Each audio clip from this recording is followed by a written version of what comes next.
bukid. Time check, alas 6.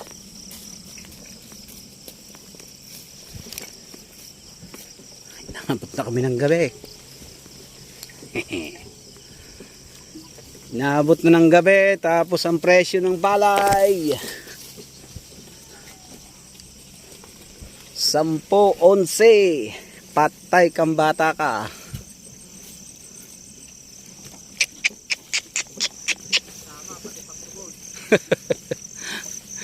Wala na nangyari.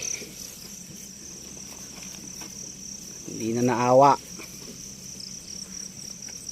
Yeah. Malayo-layo pa ito. 8 kaming naghakaut. Yan. Inaabot na kami ng gabi sa paghakaut.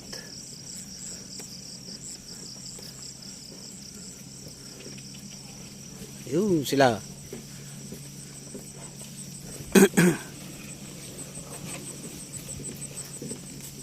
Oh.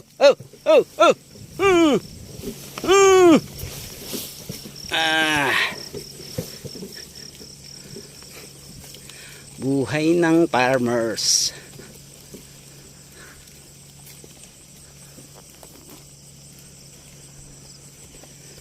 Kaya dapat sana tumaas man lang ang palay.